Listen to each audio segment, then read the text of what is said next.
성경 암송 우리 누가복음 12장 15절 그들에게 이르시되 삼가 모든 탐심을 물리치라 사람의 생명이 그 소유에 넉넉한 데 있지 아니하니라 하시고. 아멘. 암송해 보십시오. 이영미 집사님. 그들에게 이르시되 삼가 모든 탐심을 물리치라 사람의 생명이 그 소유에 넉넉한 데 있지 아니하리라 하시고. 누가복음 12장 15절 말씀. 네, 감사합니다. 축하합니다. 잘하셨습니다. 오늘의 일수입니다.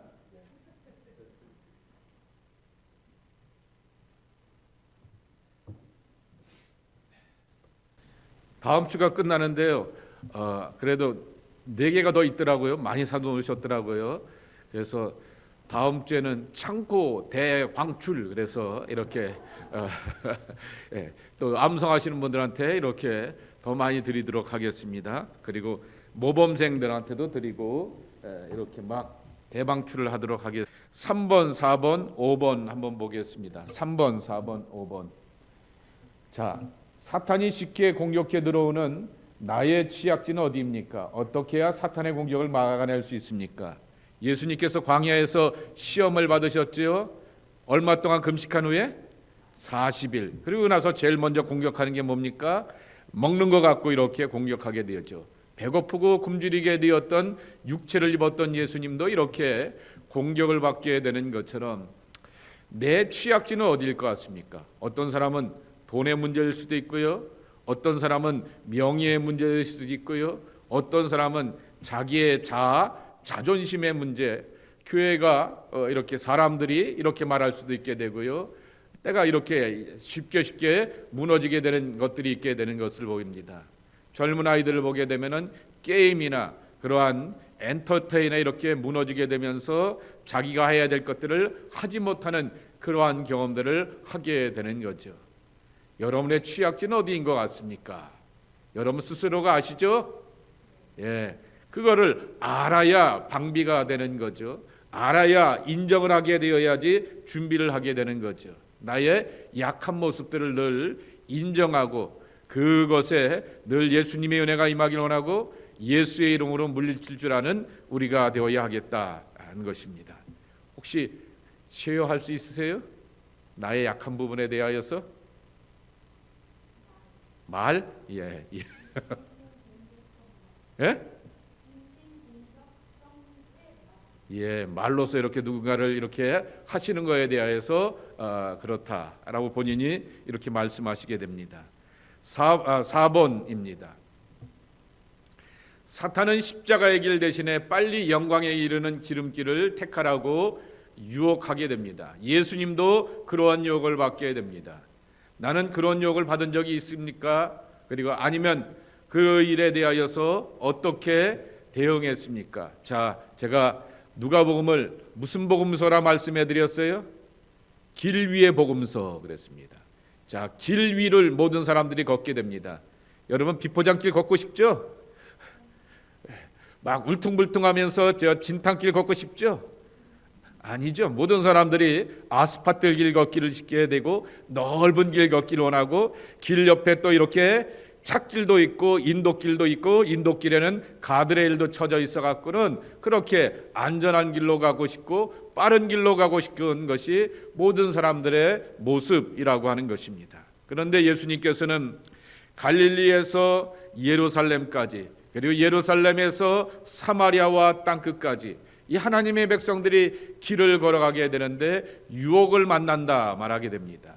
자, 그런 유혹을 빨리 성공하고 싶고 쉽게 성공하고 싶은 그러한 유혹들이 다 우리 앞에 있게 마련인 것입니다. 목사인 저에게도 있게 되고요. 여러분들도 그렇습니다. 그런데 기억해야 될 것은 누가복음은 항상 강조합니다. 길 위에서 사건과 사고와 사람들을 만나게 되는데 예수 만나야 된다. 예수님을 동반자로 삼고 그분과 함께 걸어가야 된다라는 그 이야기를 항상 들려주고 있게 되는 것입니다. 그래서 지름길이 아니라 주님과 동행하는 길, 이것이 바로 우리가 걸어가야 될 길이라고 하는 것입니다. 나는 이 질문에 대해서는 생각해 보지 못하게 되었는데요. 이런 질문이 있습니다. 중세 예배당을 보게 되면 지붕 가장자리 높은 곳에 괴물의 형상이 이렇게 있다고 합니다. 이렇게 고약한 이렇게 형상들이 있게 되는데 그 뜻은 사단은 여기까지만 들어오게 되고 예배당 안에 들어오면 안전하다라고 하는 그러한 뜻을 담고 있다라고 하는 것입니다. 정말 그럴까라고 하는 것입니다. 예배당 안에 들어오게 되면 사단의 시험은 없는가? 아니면 적어도 현저히 줄어드는가? 최소한 줄어드는 경험을 하게 되어야겠죠. 그러나 예배당 안에서 시험이 없어요? 있어요? 많아요라고 있어요라고 해야 될 줄 아셨는데 많아요라고 이렇게 대답해 주셨어요. 많습니다. 아이고 주여 잘못했습니다. 많다고 이렇게 말씀하시니 그 많은 시험들을 이겨내고 극복해내는 것이 우리에게 필요하다라고 하는 것입니다. 그러니 중세 사람들은 그걸 이데올로기를 만들게 되었죠. 이렇게 잘 꾸며놓고 근사하고 겉 이렇게 멋있게 치장해 놓게 되면은 이 성전이 안전하다 말하게 되지만은 실상 예배당 안에서도 많은 시험과 유혹과 어려움들을 우리가 겪게 됩니다. 이것을 잘 극복하는 것이 우리에게 필요하다라고 하는 그러한 말씀입니다. 오늘은 누가복음 두 번째 말씀입니다. 9장서부터 19장까지의 말씀 함께 보시도록 하겠습니다. 누가복음 9장서부터 19장의 말씀입니다. 먼저 누가복음에 몇 가지 특징이 있습니다. 누가복음은 길 위의 복음서, 누가복음은 가난한 자들을 위한 복음서, 그리고 누가복음은 마태복음과는 다르게 이방인을 위한 복음서라고 하는 그러한 이름표를 갖고 있게 됩니다. 그래서 누가복음은 하나님 앞에 택한 백성 유대인들만 구원받고 탁월한 것이 아니라 다른 민족도 예수님을 바라보고 예수님을 의지하게 되면은 구원을 받는다라고 하는 것을 강조하게 됩니다. 예수님의 눈으로 모든 사람들을 바라보게 되었을 때 어느 민족, 어느 인종이든지 간에 동일하게 구원이 필요한 영혼들이고 그들이 믿고 고백하게 되었을 때 하나님의 구원이 임한다라고 하는 것입니다. 이 말이 틀렸다라고 하게 되면 사도행전은 필요도 없는 거고요. 사도 바울은 사역을 하지 말았어야 되는 거죠. 그러나 사도 바울이 그런 많은 사역의 열매를 맺게 되었고 그리고 사도행전에 특별히 베드로가 고넬료를 만나게 되었던 이방인과의 만남 속에서 하나님의 구원을 이루게 되었던 그 모습을 우리가 기억하고 배워가게 되면서 바로 이방인을 위한 구원이 필요하다라고 하는 것입니다. 두 번째, 누가복음은 가난한 자들을 위한 복음서라 말하게 됩니다. 그래서 사회적인 약자에 대한 관심이 많다. 그러나 한쪽만 편드는 것이 아니라 주셨던 재물과 삶의 수단을 가지고서 어떻게 사느냐라고 하는 것이 중요하다라고 하는 것입니다. 여러분들에게 물어보겠어요. 팔복의 첫 번째 말씀이 무슨 자가 가난한 자가 복이 있나니 그랬어요? 심령이 가난한 자가 복이 있나니 천국이 저희 것이며 그러면서 심령이 가난한 자가 복이 있다라고 말하게 됩니다. 그런데요, 제가 누가복음 6장에 나오게 되었던 이렇게 팔복의 이야기를 하겠습니다. 6장 20절 말씀에 보게 되면은 예수께서 눈을 들어 제자들을 보시고 이르시되 너희 가난한 자는 복이 있나니 하나님의 나라가 너희 것이며 그랬습니다. 달라요. 버전이 달라요. 분명히 마태복음 5장에 보게 되면 팔복의 말씀 가운데 첫 번째는 심령이 가난한 자, 하나님 앞에서 마음이 가난한 자, 불쌍히 여김을 받기 원하는 자, 가난한 심령과 상한 마음을 갖고 온 사람들이 복이 있다라고 말하게 되었는데 누가복음은 그렇게 말하지 않고 지금 지갑이 빈곤한 사람은 복이 있다라고 이렇게 말씀하여 주시면서 너희 가난한 자는 복이 있다 그랬습니다. 의에 줄이고 목마른 자는 복이 있나니 그랬는데요. 21절에 6장 21절입니다. 지금 줄인 자는 복이 있나니 너희가 배부름을 얻을 것이요 그랬습니다. 지금 배고픈 사람이 복이 있다. 아예 가난하니까 당연히 먹고 사는 것에 대하여서 궁색하니까 줄일 수밖에 없지 않습니까? 그런 사람이 복이 있다라고 이렇게 말씀하게 됩니다. 나중에도 이제 부의 문제에 대하여서 지적을 하고 있게 되겠지만은 누가복음은 그러면은 가난한 사람들에서 이렇게 관심을 막 많이 갖고 있게 되는데 그렇게 사회주의적인 그러한 성향을 갖고 있는 것인가? 그것은 아니다라고 하는 것이죠. 예를 들면은 비유에 보게 되면은 부자와 거지 나사로의 비유가 나오게 됩니다. 부자는 이름도 없어요. 이름이 없다는 얘기는 존재도 기억되지 않는다라고 하는 것입니다. 그런데 거지는 나사로라고 하는 이름을 또렷하게 성경이 기록해 놓고 예수님이 소개합니다. 그러니까 그는 하나님 앞에서 존재된 자다라고 하는 그러한 뜻을 담고 있게 되는 것입니다. 그러니 부자와 거지 나사로의 비유를 통하여서도 그렇게 말하고요. 12장에 보게 되면은 어리석은 부자가 야, 이 친구야, 오늘 밤에 내 영혼을 거둬가게 되면 네가 벌어놓은 것 다 어떡할래? 라고 이렇게 말씀해 주시게 되면서 부자에 대해서 이렇게 고가우신 것인가? 라고 하는 그러한 생각을 하게 되는데 중요한 사실은 한번 따라해 보실까요? 마음 기울기. 내 마음이 어디에다 기울었냐라고 하는 것입니다. 예를 들게 되면요, 오늘 내가 성경 공부 끝나고 집에 가서 누룽지 끓여 먹어야지 라고 하면서 집에서 먹는 누룽밥에 대하여서만 콩밭에 마음이 갖게 되면은요, 성경 말씀이 귀 안으로 들어오는 것이 아니라 귓등으로 들어오게 되는 거죠. 그 결국 우리가 하나님을 믿는다라고 말하게 되면서도 치우쳐 있게 되면, 물질에 치우쳐 있게 되고 권력에 치우쳐 있게 되면은 살아가면서 만나는 문제들에 대하여서 돈이 있으니까 이걸 답을 찾아갈 수 있을 것이야.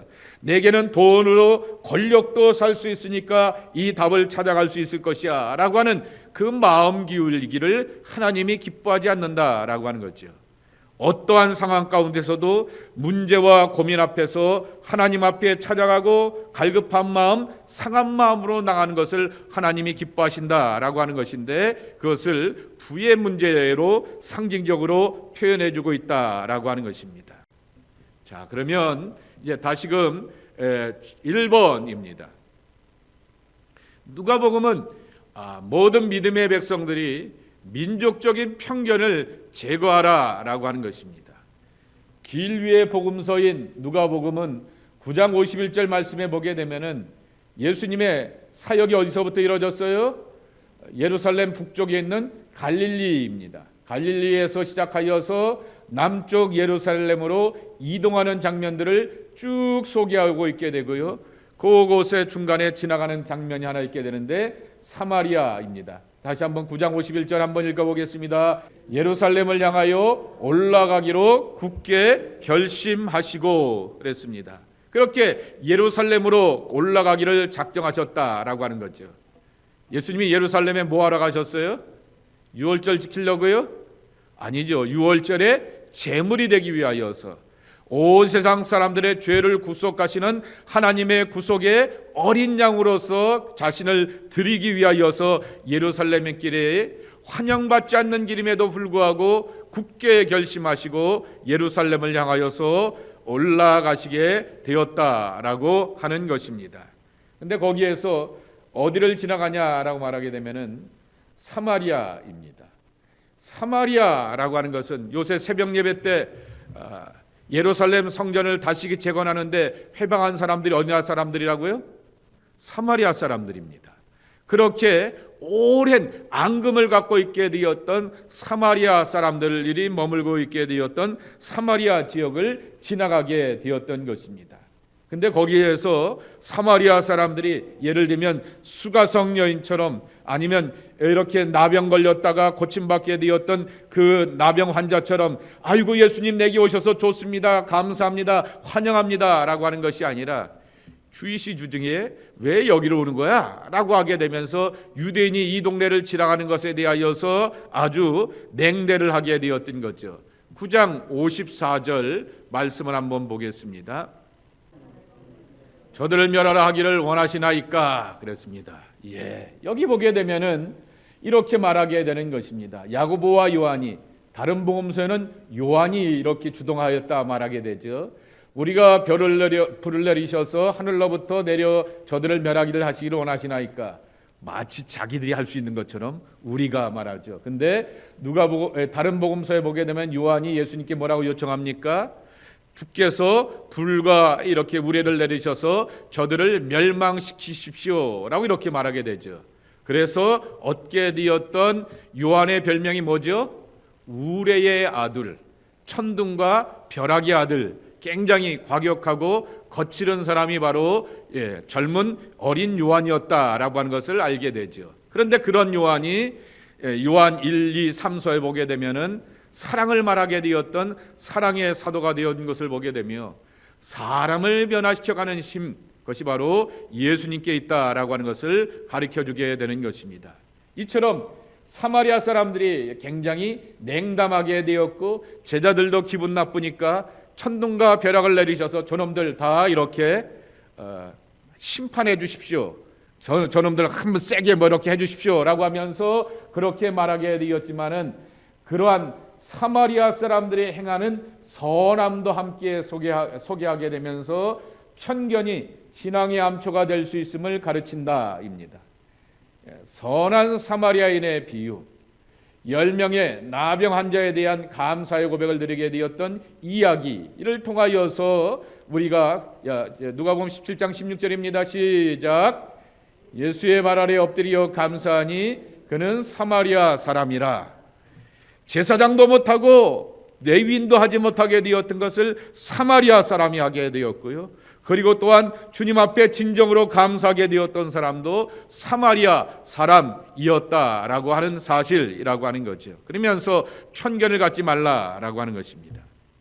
바로 편견이 신앙의 암초가 될 수가 있다라고 하는 거죠. 우리가 이 다인종 도시에서 살아가지 않습니까? 우리 입에는 C로 시작하는 인종에 대하여서 I로 시작하는 인종에 대하여서 요 옆에 있는 J로 시작하는 인종에 대하여서 우리가 이렇게 말을 하게 되지만은 그 사람들이 우리를 보게 되었을 땐 뭐라고 말할까라고 하는 것도 한번 생각해 보게 되면서 내가 그렇게 말하게 되었을 때 마치 심판자의 마음으로 갖게 되는 그것에 대하여서도 곰곰이 돌아봐야 한다라고 하는 것입니다. 그리고 또 한 가지는 이들을 향하여서 이렇게 편견을 갖고 있게 되었던 유대인들을 향하여서 예수님께서는 심한 질책과 심판도 경고하셨다라고 하는 것입니다. 이 세대 사람을 정죄하리니 이는 그가 솔로몬의 지혜로운 말을 들으려고 땅끝에서 왔음이어마 솔로몬보다 더 큰 이가 여기 있으며 심판 때 니느의 사람들이 일어나 이 세대 사람들을 정죄하리니 이는 그들이 요나의 전도를 듣고 회개하였음이거니와 요나보다 더 큰 이가 여기 있느니라 그랬습니다. 이 말씀 그대로 있는 것처럼 스바 여왕 또는 시바 여왕이 솔로몬의 지혜로운 말씀, 하나님으로부터 오게 되었던 솔로몬의 지혜를 알고 배우기 위하여서 먼 길을 오게 되었다라고 하는 것이죠. 그가 여왕이라고 하는 체면과 자존심을 뒤로하고 그렇게 지혜의 감격을 누리려고 찾아오게 되었고 이방의 사람들이었던 니느웨 사람들도 왕에서부터 말 못하는 집의 짐승들까지 금식하면서 하나님의 은혜를 경험하게 되었는데 정말 우리가 그런 은혜 안에서 살아가고 있는가라고 하는 것입니다. 내게 예수님이 계시는데 그 예수님 앞에서 늘 교만하거나 완악한 마음이 아니라 늘 녹아지는 마음, 낮아지는 마음으로 살아가는 것이 필요하다라고 하는 것입니다. 그래서 이렇게 결론을 내리겠습니다. 함께 읽겠습니다. 시작. 진정한 복음은 민족적, 인종적 편견을 넘어선다. 아멘. 두 번째, 평범함이 복이다라고 하는 얘기입니다. 특출한 사람들을 가지고서 하나님의 일을 이룬 것이 아니다라고 하는 것입니다. 대표적인 사람들이 70인의 전도대라고 하는 것입니다. 누가복음 10장 17절 그리고 20절 한번 보겠습니다. 70인이 기뻐하여 돌아와 이르되 주여 주의 이름이면 귀신들도 우리에게 항복하더이다. 20절입니다. 그러나 귀신들이 너에게 항복하는 것으로 기뻐하지 말고 너희 이름이 하늘에 기록된 것으로 기뻐하라 하시니라. 여러분 한번 생각해 보세요. 제가 귀신을 내어 쫓았어요. 그러면 제 주변에 누가 오겠어요? 우리 교회 목사님이 귀신을 내어쫓는 능력과 파워와 권세가 있어 라고 하면서 사람들이 모여들게 되고 우쭐할 수도 있게 되는 거죠. 그런데 예수님은 거기에다가 초점을 맞추지 말라 그랬습니다. 20절 말씀에도 있는 것처럼 바로 내 이름이 하늘나라 생명책에 기록된 것으로 기뻐하라입니다. 그래서 우리 스스로에게 한번 질문을 던져보라 라고 하는 거죠. 내가 70인의 전도대가 되어서 귀신들이 항복하는 모습을 보았다면 나의 태도와 마음가짐은 어떠하였을까? 어깨에 힘 들어갈까요? 안 들어갈까요?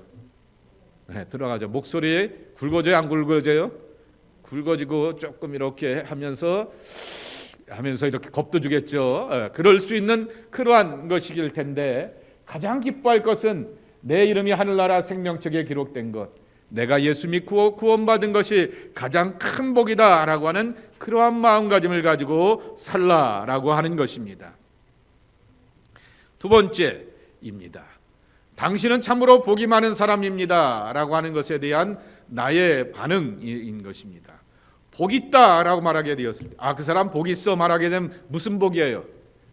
오복 아닙니까? 건강의 복도 있고요, 재물의 복도 있고요, 자식 복도 있고요, 그리고 뭐도 있고요 이러고 하면서 복 얘기가 이렇게 잔뜩 나오게 될 텐데 정말 당신은 참으로 복이 많은 사람입니다 라고 하는 것에 대한 그의 반응을 이렇게 보면서 그 사람 내면을 보게 되는 것이죠. 그런데 예수님께서 우리에게 원하시는 것은 하나님을 믿고 말씀을 지켜가는 것이 참 복이다 라고 하는 것입니다. 그래서 B 한번 읽어보겠습니다. 시작. 복 있는 사람은 남에게 보여줄 자랑거리가 있는 사람이 아니라 주님의 말씀을 듣고 주님께서 원하시는 것을 기쁘게 해드릴 수 있는 사람이다 입니다. 자식이 많아서 돈이 많아서 뭐가 많아서라고 하는 것이 아니라 주의 말씀을 듣고 거기에 기뻐하고 감격하며 그리고 또한 주님을 위하여서 행할 수 있는 참 순종의 사람이 복이다라고 하는 것입니다. 그러면서 여기 평범한 사람들의 이야기 가운데 세 번째 예가 되는 것이 마르다와 마리아의 예라고 하는 거죠. 마르다의 문제는 do something special for Jesus입니다. 예수님을 위하여서 뭔가 특별한 일을 해드려야지라고 하는 것이 그 마르다의 마음이었던 거죠. 그렇잖아요. 내 집에 손님이 오게 되었는데 물 한 잔 주는 것보다 티 한 잔 내놓는 것하고 티 한 잔 내놓는 것보다 저녁을 극진하게 차려주는 것하고 뭐 바베큐를 하고 뭐를 하고 이렇게 챙겨주는 것하고 그것을 받아들이는 마음가짐이 얼마나 다르겠습니까? 그러니 마르다가 예수님과 제자들을 위하여서 잘 대접하고 잘 해드리려고 하게 되었던 그것에 대하여서 문제를 삼게 됩니다. 그래서 제가 아예 타이틀을 붙여놓게 되었습니다. 공로주의입니다. 교회가 가장 문제가 되는 게 뭐예요? 공로주의입니다. 내가 이 교회를 모여서 뭘 했는데 라고 하는 공로주의입니다. 내가 이 공동체를 위하여서 이런 일을 하게 되었는데 라고 하는 그 공로주의가 신앙의 적이라고 하는 것입니다. 자, 그런데 공로주의의 반대말이 뭐예요? 이거는 엊그저께 배웠던 것인데요. 은혜라 쓰고 뭐라고 읽는다? 빚이라 읽는다입니다. 따라해 보실까요? 빚진 자 사상. 사도 바울의 사상입니다. 그것을 빚진 자 사상이라고 말하게 됩니다. 내가 남한테 빚지면 안 되겠죠. 돈 빚지고 여러 가지 신세지고 많은 것이 있게 되면은 당당하지 못하게 되지만은 그러나 우리는 늘 주님 앞에 빚진 자의 마음으로 살아가야 한다라고 하는 것이죠. 나의 공로로 구원받은 것도 아니고요, 나의 공로로 하나님의 일을 한 것도 아니고요, 나의 공로로 하나님의 역사를 만들어간 것이 아니라 하나님이 은혜 주시고 필요한 것들을 채워주시고 은총과 복으로 함께 해주셨기 때문에 하나님의 은혜 안에서 내가 살았습니다 라고 하는 그러한 고백 가운데서 항상 빚진 자의 마음을 갖고 섬겨간다라고 하는 것입니다. 그러니 마르다가 누구를 지적합니까? 예수님 발밑에 있게 되었던 마리아에게 좀 한 말씀 해주세요 라고 하는 거죠. 쟤는 나처럼 안 한다 라고 하는 거죠. 너는 왜 나처럼 일하고 수고하며 헌신하지 않니? 라고 하면서 그렇게 문제를 삼게 되는 것입니다. 그들이 길 갈 때 예수께서 한 마을에 들어가심에 마르다라 이름하는 한 여자가 자기 집으로 영접하더라. 그에게 마리아라 하는 동생이 있어 주의 발치에 앉아 그의 말씀을 듣더니 마르다는 준비하는 일이 많아 마음이 분주한지라. 예수께 나아가 이르되 주여 내 동생이 나 혼자 일하게 두는 것을 생각하지 아니하시나이까. 그를 명하사 나를 도와주라 하소서. 주께서 대답하여 이르시되 마르다야 마르다야 네가 많은 일로 염려하고 근심하나 몇 가지만 하든지 혹은 한 가지만이라도 족하니라. 마리아는 이 좋은 편을 택하였으니 빼앗기지 아니하리라 하시니라. 잠깐만요. 여기 길 갈 때 한 마을에 들어갔다 그랬습니다. 이 마을이 어디예요? 예수님의 참새방앗간. 예수님의 참새방앗간. 베다니입니다. 베다니. 베다니에 있는 마르다의 집 이렇게 말하게 됩니다. 그래서 길 갈 때 아주 재미나죠. 누가복음의 특징이라 이런 말씀을 드렸죠. 기류의 복음서라고 했던 것처럼 길 갈 때라고 하는 그 표현 이렇게 동그라미 나중에 성경책을 보시게 되면 누가복음 보면 그렇게 되어 있게 됩니다. 자, 나는 땀 흘리고 그리고 왔다 갔다 바쁘고 분주하게 펄펄 뛰고 있게 되는데 저 배짱이처럼 저거는 이렇게 예수님 발밑에 앉아서 말씀만 듣게 되는데 제한테 좀 한 말씀 해주십시오라고 하는 그러한 이야기를 하게 되는 것이죠. 그런데 예수님께서 원하시는 것은 뭐예요? 많은 일로 분주하지 말라라고 하는 거죠. 우리는 슈퍼맨이 아니고 슈퍼워먼이 아니다라고 하는 거죠. 이거 다 할 수 없습니다. 이것도 하고 저것도 하고 저것도 하고 저것도 하고 다 할 수가 없다라고 하는 것입니다. 한 가지만 잘해보자라고 하는 거죠. 그 한 가지가 바로 주의 말씀을 듣고 주의 말씀대로 사는 것이라고 하는 것입니다. 예수님께서 원하시는 것, 즉 예수님의 말씀을 듣고 순종하는 사람이 복 있는 사람이다. 복의 개념을 다시 정립해야 한다. 정말 복 있는 사람은 예수님이 기뻐하시는 것을 행할 줄 아는 그러한 사람이다라고 하는 것입니다. 네 번째, 평범한 사람이 이렇게 복된 사람이다 말하게 되는데 그 평범한 사람이 할 수 있는 소외된 사람들에게 자비를 베푸는 이야기 한번 읽어보겠습니다.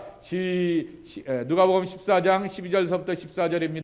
또 자기를 청한 자에게 이르시되 네가 점심이나 저녁이나 베풀거든 벗이나 형제나 친척이나 부한 이웃을 청하지 말라. 두렵건대 그 사람들이 너를 도로 청하여 네게 가품이 될까 하노라. 잔치를 베풀거든 차라리 가난한 자들과 몸 불편한 자들과 저는 자들과 맹인들을 청하라. 그리하면 그들이 갚을 것이 없으므로 네게 복이 되리니 이는 의인들의 부활 시에 네가 가품을 받겠음이라 하시더라. 함께 부자를 왜 불러요? 그리고 유명한 사람을 왜 불러요? 그 부자를 부르고 유명한 사람 부르게 되면 어떻게 돼요? 마음속에 기대는 게 있죠. 저 엄청난 부자가 나를 비싼 레스토랑으로 데려갈 거야. 저 유명한 사람이, 권력 있는 사람이 나중에 나 어렵고 힘든 일이 있으면 챙겨줄 거야 라고 하는 그러한 마음이 있게 되는 것이죠. 그래서 보통의 사람들은 자기 친족들이나 자기 친구들, 가까운 이웃을 불러서 식탁을 나누게 되는데, 그리고 명망 있는 사람들을 불러서 나누게 되는데, 예수님은 약한 자들을 초대하여 나누는 것이 복이라고 이렇게 말씀하여 주시게 되었다라고 하는 것입니다. 그래서 결론, 누가 복받은 사람인가 라고 하는 것이죠. 5번입니다. 5번에 A 한번 보겠습니다. 5번에 A 한번 A, B 읽겠습니다. 시작. 예수 믿고 구원받아 하늘의 이름이 기록된 사람, 저와 여러분의 이름인 줄 믿습니다. 아멘.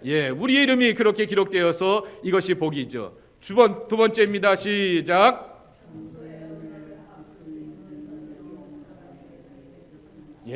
능력이 없는 사람에게, 갚을 수 있는 능력이 없는 사람에게 베푸는 은혜, 그것이 바로 하나님의 은혜라고 하시는 것입니다. 자, 세 번째, 누가복음이 갖고 있게 되었던 중요한 이슈 가운데 하나가 가난한 자들을 위한 복음서라고 이렇게 말씀을 드리게 되었던 것입니다. 그래서 이 가난한 자에 대한 이야기가 성경에 많이 나오게 됩니다. 특별히 누가복음에 나오게 됩니다. 12장 5절에 보게 되면 탐심의 문제를 지적하고 있게 되고요. 12장 21절에 보게 되면 어리석은 부자에 대한 이야기가 나오게 되고요. 청지기의 비유도 그렇고요. 부자와 거지 나사로의 비유도 그렇고요. 청지기 비유도 무슨 겁니까? 주인의 것을 이렇게 잘못하게 되었다가 주인의 것을 이렇게 가지고서 자기가 잘 하게 되었던 이야기 나오지 않습니까? 빼돌렸다가 이것을 잘 갚게 되어서 이렇게 하게 되었던 이야기가 나오게 되는데, 이러한 이야기들을 가만히 보게 되면은 돈 이야기가 많이 나오게 되고요. 돈이 많이 갖고 있는 사람들에 대하여서, 특별히 부자에 대하여서 굉장히 네거티브하게 이렇게 기록된 것처럼 오해할 수도 있게 된다라고 하는 것입니다. 그런데 A에도 있게 되는 것처럼 물질의 문제는 몸의 기울기, 마음의 기울기라고 하는 거죠. 삶의 정답을 찾아가고 삶의 해답을 찾아가려고 하게 되었을 때 돈으로 풀어가려고 하지 말고 하나님으로 풀어가라. 이것이 바로 누가복음이 주는 교훈이라고 하는 것입니다. 그러면서 두 번째는 뭐냐라고 하면 태만의 죄입니다. 오밋한다라고 말하게 될 때 생략하게 되는 거죠. 뭘 생략하는 겁니까? 내가 이런 문제와 고민 앞에서 이런 문제와 고민이 내게 오게 되면은 우리는 쉽게 얘기합니다. 아무개가 잘못해서 그래요. 상황이 잘못돼서 이래요. 누구를 향하여서 지적하고 판단하게 되지만은 성경이 항상 우리에게 주는 반응은 뭡니까? 이러한 시험과 연단 앞에서 항상 나를 보라는 얘기입니다. 아무개가 잘못하고 누가 이렇게 잘못된 환경을 만들었기 때문에 이 모양 이 꼴이 된 것이 아니라 이러한 일을 통하여서 하나님이 내게 주시게 되었던 교훈과 가르침과 하나님의 뜻은 뭔가라고 하는 것을 깨닫게 하는 거죠. 여러분, 누가 잘못해서 그래, 그리고 이런 환경이 잘못돼서 그래라고 하는 것은 내가 그렇게 거기에다가 하게 되면 내 마음에는 정죄감과 분노가 있게 되는 거죠. 그러면 이 정죄감과 분노가 내 마음을 지배하게 되면 내 안에는 하나님의 나라가 없어요. 근데 예수님이, 사도 바울이 그런 말을 하게 되었습니다. 누가 분명히 잘못하여서 내가 힘들고 괴로울 수가 있어요. 근데 바울이 말합니다. 로마서 12장에 원수 갚는 게 누구한테 있다고요? 원수 갚는 것이 누구한테 있다고요?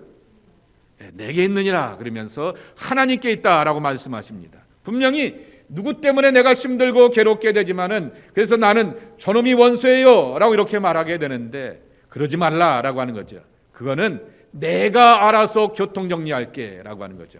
그것이 하나님 보시기에도 악한 모습이고 고약한 모습이라고 하면은 전능자의 손길로서 하나님께서 교통정리해 주시겠다라고 하는 얘기입니다. 그러니 내가 원수가 되려고 하지 말라라고 하는 것이고, 내가 이렇게 돈이나 권력과 뭔가를 의지하여서 답을 찾아가지 말라라고 하는 거죠. 날마다 하나님의 도우심과 은혜를 구하면서 구할 줄 아는 사람들이 우리의 이야기라고 하는 것입니다. 그러며 누가복음 18장에 보게 되면은 가난한 과부와 재판장의 이야기가 나오게 됩니다. 이 비유가 들려주게 되었던 교훈은 뭐예요? 항상 기도하고 낙망하지 않기를 예수님께서 가르치면서 어느 마을에 가난한 과부와 불의한 재판장이 있는데 라고 하는 그 이야기를 하게 되는 것입니다. 그래서 기도에 대한 교훈을 담고 있게 되는 것이 가난한 과부와 재판장에 관한 이야기이지만은, 분명히 그 시대에 보게 되면은 권력만 찾고 돈만 챙기게 되는 재판장이 있기는 있다라고 하는 사실을 지적하고 있다라고 하는 것입니다. 가난한 과부와 재판장의 이야기는 다른 복음서에 있어요, 없어요? 없다고 대답하세요. 있어요, 없어요? 없어요. 이걸 흔히 말하는 누가복음만의 자료라고 이렇게 말하게 됩니다. 누가복음만이 이렇게, 누가가 이렇게 다른 신앙의 공동체에서 마태나 마가의 이야기를 이렇게 확인해 보게 되면서 자기가 그렇게 확인하게 되었던 것을 더 이렇게 연결시켜게 되었고요. 누가복음 18장에 보게 되면 누구 얘기도 또 나와요? 바디메오 이야기도 또 나와요. 바디메오 이야기가 또 뭔 얘기예요? 고침받는 이야기이기도 하지만은 예수님께 부르짖는 기도의 이야기, 기도와 관련된 이야기가 나오게 되고요. 여기 18장에 보게 되면은 바리새인과 세리의 기도, 그 교훈의 이야기도 나오게 됩니다. 그러면서 다 지적하는 게 누가 은혜를 받아요? 가난한 과부가 응답받고요, 세리가 응답받고요, 그리고 소경으로서 이렇게 거지의 행세를 하게 있게 되었던 그 바디메오가 응답받는다라고 하는 약자들의 이야기를 쭉 하고 있게 되지만은 그 약자로 끝나는 것이 아니라 약자가 승리한다. 그러면 이건 사회주의고 공산주의죠. 그런데 약자가 승리하는 것이 아니라 주님을 찾고 주님을 붙들고 주님을 의지하는 사람들이 승리한다라고 하는 이야기를 우리에게 들려주고 있는 것입니다. 그러니까 가난한 과부와 세리의 기도와 그리고 또한 바디메오의 이야기를 통하여서 배워야 될 것이 뭐냐? 바로 기도의 사람이 되라라고 하는 것이고 주님을 찾는 사람이 되라라고 하는 그러한 말씀인 것입니다. 그래서 3번의 설명을 위해 한번 읽어보도록 하겠습니다. 이 설명 시작. 예수님은 부 자체를 정죄하거나 가난 자체를 칭찬하는 것이 아니라 부로 상징되는 탐심 혹은 영적 우상 숭배를 정죄하시고 가난으로 대표내는 심령의 가난함 혹은 하나님에 대한 절대 의존을 칭찬하신 것이다. 그래서 절대 의존의 고백이 뭘로 나타나요? 기도라고 하세요. 뭘로 나타난다고요? 기도입니다. 그래서 기도의 사람이 되어서 삶의 정답을 찾아가고 문제의 해결을 맛보라라고 하는 것입니다. 자, 세 번째, 누가복음이 갖고 있게 되었던 중요한 이슈 가운데 하나가 가난한 자들을 위한 복음서라고 이렇게 말씀을 드리게 되었던 것입니다. 그래서 이 가난한 자에 대한 이야기가 성경에 많이 나오게 됩니다. 특별히 누가복음에 나오게 됩니다. 12장 5절에 보게 되면 탐심의 문제를 지적하고 있게 되고요. 12장 21절에 보게 되면 어리석은 부자에 대한 이야기가 나오게 되고요. 청지기의 비유도 그렇고요. 부자와 거지 나사로의 비유도 그렇고요. 청지기 비유도 무슨 겁니까? 주인의 것을 이렇게 잘못하게 되었다가 주인의 것을 이렇게 가지고서 자기가 잘 하게 되었던 이야기 나오지 않습니까? 빼돌렸다가 이것을 잘 갚게 되어서 이렇게 하게 되었던 이야기가 나오게 되는데, 이러한 이야기들을 가만히 보게 되면은 돈 이야기가 많이 나오게 되고요. 돈이 많이 갖고 있는 사람들에 대하여서 특별히 부자에 대하여서 굉장히 네거티브하게 이렇게 기록된 것처럼 오해할 수도 있게 된다라고 하는 것입니다. 그런데 A에도 있게 되는 것처럼 물질의 문제는 몸의 기울기, 마음의 기울기라고 하는 거죠.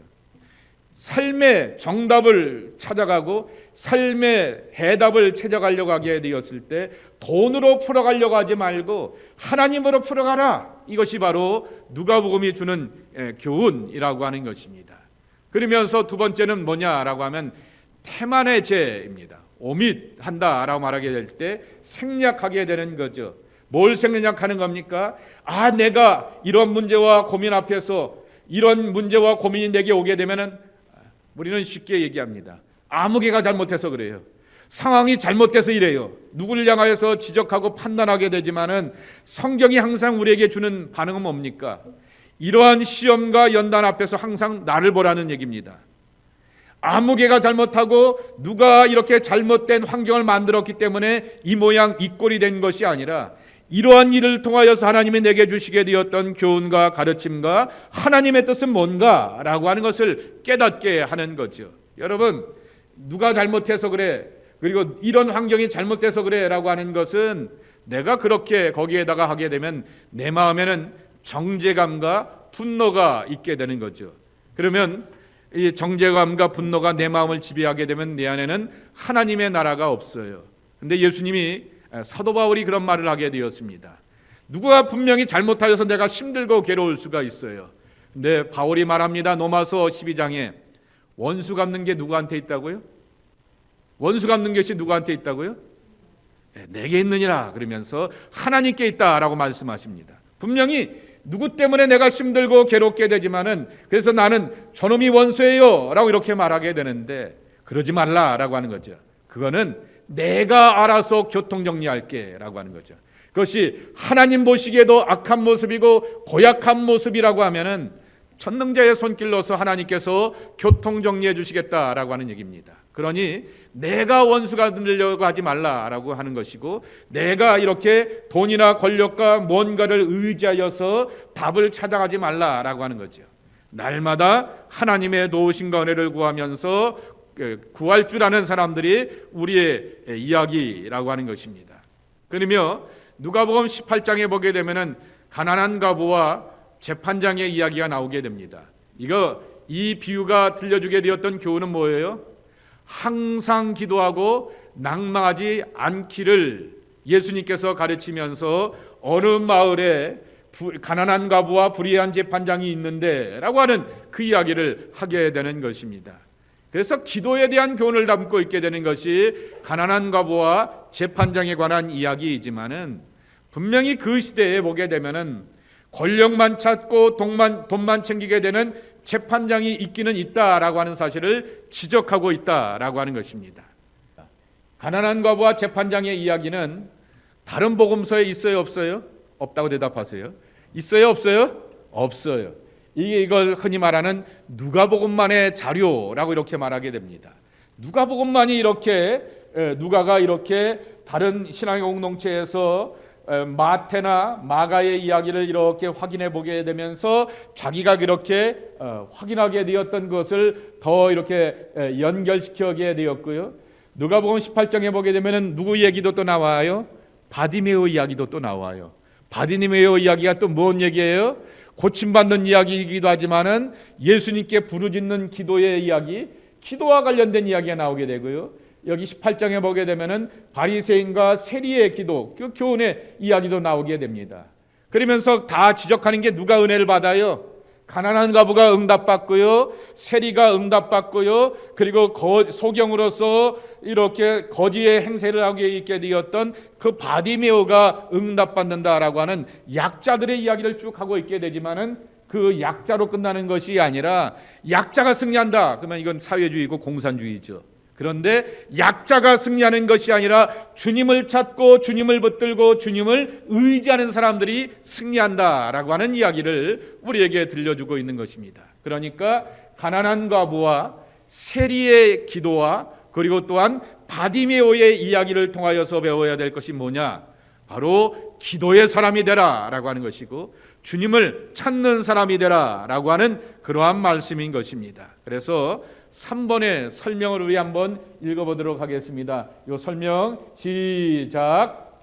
예수님은 부 자체를 정죄하거나 가난 자체를 칭찬하는 것이 아니라 부로 상징되는 탐심 혹은 영적 우상 숭배를 정죄하시고 가난으로 대표되는 심령의 가난함 혹은 하나님에 대한 절대 의존을 칭찬하신 것이다. 그래서 절대 의존의 고백이 뭘로 나타나요? 기도라고 하세요. 뭘로 나타난다고요? 기도입니다. 그래서 기도의 사람이 되어서 삶의 정답을 찾아가고 문제의 해결을 맛보라라고 하는 것입니다. 자, 네 번째 이야기입니다. 믿음이라고 하는 것이죠. 누가복음 17장 1절과 2절에 보게 되면은 실족해 하는 것에 대한 그러한 교훈이 나오게 됩니다. 연자맷돌 온타리오 호수에 저를 비롯하여서 온타리오 호수에 연자맷돌 메고 들어가셔야 될 분들이 제법 많죠? 없나요? 우리 교회는 없나? 저만 있나? 자, 한번 읽어보겠습니다. 예수께서 제자들에게 이르시되 실족하게 하는 것이 없을 수는 없으나 그렇게 하게 하는 자에게는 화로다.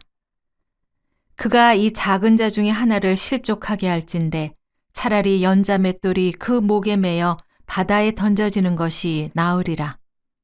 분명히 이렇게 말씀하셔요. 실족할 수 얘기하는 것이 없다. 없을 수는 없다 합니다. 사람이 다른 말로 표현하게 하면 완전하지는 않다라고 하는 것이죠. 그러나 그렇게 하는 것을 명분으로 삼지 말라라고 하는 거죠. 철저해보라라고 하는 것이고요. 더 분명해보라라고 하는 것이고요. 더 주님 앞에 겸손과 두려움으로 살아가라라고 하는 것이죠. 차라리 그러려고 한다면 연자맷돌을 메고 갈릴리 바다에 스스로 빠지는 게 낫다라고 말할 정도로 그렇게 근신하고 각성하면서 말과 행실과 삶의 태도, 믿음의 태도에 대하여서 조심할 것을 그렇게 경고하게 되었던 것입니다. 자, 두 번째, 베드로가 몇 번 용서해도 되겠습니까? 라고 하게 되었던 것에 70번에 7번, 490번, 그거 쉽지 않은 거 우리가 다 알게 되는 것입니다. 그것은 믿음은 숫자의 개념이 아니다라고 하는 것이죠. 490번 용서하라라고 하는 것이 아니라 용서하고 기도하고 중보하고 양보하는 것이 몸의 습관으로, 삶의 습관으로, 신앙의 습관으로 맺어야 한다라고 하는 것입니다. 그러나 더 중요한 것이 하나 있다라고 하는 것입니다. 내 안에는 이게 있다라고 하는 것입니다. B입니다. 자, 뭐가 있어요? 내 안에 뭐가 있어요? 겨자씨입니다. 겨자씨 하나만 있어도 큰 것을 이룰 수 있다. 누가복음 17장 6절입니다. 주께서 이르시되 너희에게 겨자씨 한 알만한 믿음이 있었더라면 이 뽕나무더러 뿌리가 뽑혀 바다에 심기어라 하였을 것이요 그것이 너희에게 순종하였으리라. 믿음을 가지고서 이렇게 말하게 되면서 믿음의 퀄러티, 질이 중요하다라고 하는 것을 말씀하게 되는 것입니다. 근데 그것만 말하고 있는 것이 아니다라고 하는 것이죠. 뭔 얘기도 하냐라고 하게 되면은 믿음을 양으로 표현한 경우도 있게 된다라고 하는 거죠. 마태복음 14장 22절입니다. 시작.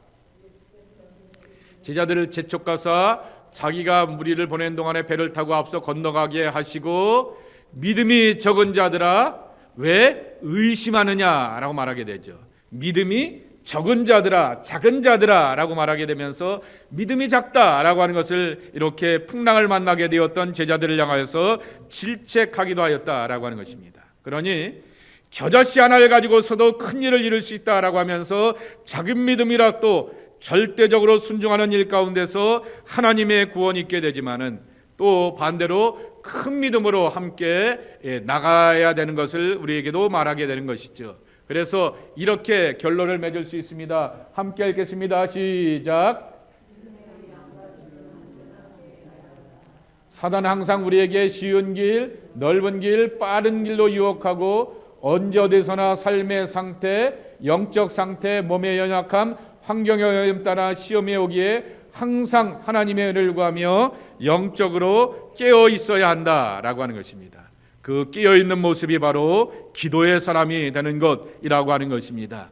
자, 오늘 말씀의 결론을 여러분 가만히 기억하게 되면서 누가복음 18장 이야기를 제가 말씀을 드리게 되었습니다. 누가복음 18장에 보게 되면은 가난한 과부의 이야기가 나오게 됩니다. 누가복음 18장에 보게 되면은 바리새인과 세리의 기도에 응답하시는 예수님이 나오게 됩니다. 누가복음 18장에 보게 되면 하나 빼먹게 되었는데요. 연보를 바치게 되었던 과부의 두 렙돈의 이야기가 나오게 되는 것입니다. 그리고 누가복음 18장에 보게 되면은 예수님께서 여리고로 지나가시다가 바디메오를 만나게 되면서 바디메오의 기도를 들어주시고 응답해 주시는 그 이야기가 나오게 되는 것입니다. 다 이렇게 가난한 사람들, 연약한 사람들, 그리고 몸이 불편하고 삶에 곤고함이 있는 사연 많은 사람들입니다. 그런데 그러한 사람들이 예수님을 찾고 예수님께 부르짖고 예수님에 대하여서 포기하지 않고 낭망하지 않으면서 기도하며 살아오게 되었다라고 하는 것입니다. 주님 붙들고 기도하는데 포기하지 않는 우리의 신앙이 되게 하여 주옵소서. 주님 의지하면서 삶의 구원과 승리를 맛보며 믿음의 역사를 경험하는 하나님의 사람들이 우리 되게 하여 주옵소서. 우리 주님 불러가시면서 간절한 마음으로 기도하도록 하겠습니다. 예수님, 우리가 몸이 가난할 때가 있습니다. 삶이 가난할 때가 있습니다. 사회적으로 가난할 때가 있습니다. 사람들과의 관계 속에서 가난을 경험할 때가 있게 됩니다. 그러나 가난한 것에 대하여서 원망하거나 좌절하는 것이 아니라 그래서 권력 있는 사람을 찾아가고 명망 있는 사람을 찾아가고 힘 있는 사람을 찾아가는 것이 아니라 우리의 구원자가 되어주시고 우리의 죄인들의 친구가 되어주시고 우리의 모든 약함에 대하여서 헤아려 주시고 응답하여 주시는 예수님이 계시고 하나님이 계신 것을 기억하며 오늘도 하나님 앞에 찾아와 절대 의지의 마음을 가지고서 구하고 간구하는 당신의 백성들 만나주시고 축복하여 주시어서 하나님의 응답으로 살아가는 귀한 축복 누리게 하여 주시옵소서. 길을 열어주시고 삶을 열어주시는 하나님의 은총으로 살아가는 주의 백성들로 축복 내려 주옵소서. 예수님의 이름으로 간절히 축복하며 기도하옵나이다. 아멘. 오늘 두 번째 말씀을 기억하며 함께 기도할 것은 여러분이 여러분 스스로를 보게 되면서 내 안에는 어떤 편견이 있을까? 아까 잠깐 얘기를 나누게 되었던 것처럼 5명이 있는데 4명이 나는 감자가 싫어요, 꽁치가 싫어요, 두부가 싫어요, 그렇게 말하게 되면서 자기 싫은 것을 표현하게 되었던 그 사람들의 이야기를 보게 되며 정말 내 안에 갖고 있게 되었던 그 편견과 싫어하는 감정들이 어디서부터 오게 되었는가라고 하는 것을 돌아보게 되면서 주님, 내 눈에 이렇게 끼어있게 되었던 색안경을 제하여 주시옵시고 백태를 제거하여 주시어서 영안의 밝은 눈을 가지고서 주님만을 바라보게 도와주시옵소서. 사람을 바라보고 환경을 바라보게 되었을 때 긍휼과 자비의 눈길로 바라볼 수 있는 믿음의 눈을 갖게 하여 주옵소서. 판단하는 눈이 아니라 또한 긍휼의 눈을 가지고서 중보의 눈을 가지고서 기억하며 기도할 줄 아는 하나님의 사람들이 되게 하여 주시옵소서. 우리 함께 간절한 마음으로 오늘 배우게 되었던 말씀의 교훈을 따라서 기도하는 시간을 갖도록 하겠습니다. 또 이 시간 함께 기도하고 간구할 것은 교회를 위해서 기도해 주시기 바랍니다. 주님, 우리의 교회가 담을 넘는 공동체가 되게 하여 주옵소서. 그리고 지금의 지경을 넓혀서 더 많은 사람들에게 복음을 전하며 하나님의 사랑을 나누며 그리고 믿음의 역사를 이뤄갈 수 있는 주님의 몸된 교회가 되게 하여 주옵소서. 우리 간절한 마음으로 교회를 위해서 기도해 주시기 바라고, 담임 목사와 또 교육자들, 우리 장로님들, 각 부서의 부장들, 교회 리더들 위해서 기도하여 주셔서 충성된 마음으로 헌신하고 또한 열심을 다할 수 있는 귀한 종들이 되기 위하여서 기도해 주시길 바랍니다. 그리고 아래층에 공사가 있게 되고요, 이제 11월 23일에서 한 주간 동안 이제 교회에 다니엘 기도회가 끝난 다음에는 교회 카펫 공사도 하려고 하게 됩니다. 한 주간에 이어질 모든 공사도 순조롭게 잘 진행되게 도와주시옵시고 필요한 것들을 채우시고 공급하여 주셔서 부족함이 없이 이루어지는 귀한 사역이 되게 하여 주옵소서. 우리 함께 합심으로 주님의 몸된 교회를 위하여서 합심하여 기도하도록 하겠습니다. 고마우신 아버지 하나님, 오늘도 누가복음을 배우게 됩니다. 길 위의 복음서 누가복음을 통하여서 하나님, 우리가 이 땅의 삶을 살게 되면서 길을 걷다가 돌뿌리에 치일 때도 있고 비바람을 만날 때도 있게 되고 평탄한 길로 가고 싶게 되는데 비포장 이러한 때로는 수렁길로 걸어갈 수 있는 우리의 현실인 것을 기억합니다. 그때 주님을 바라보고 주님 손잡고 주님과 함께 동행하는 길, 정말 그래서 누가복음의 완성이 정말 엠마오의 두 제자가 주님과 함께 길을 걷다가 회복되게 되는 것처럼 그러한 길의 역사와 길의 응답이 있는 하나님의 사람들이 저희들 되게 하여 주시옵소서.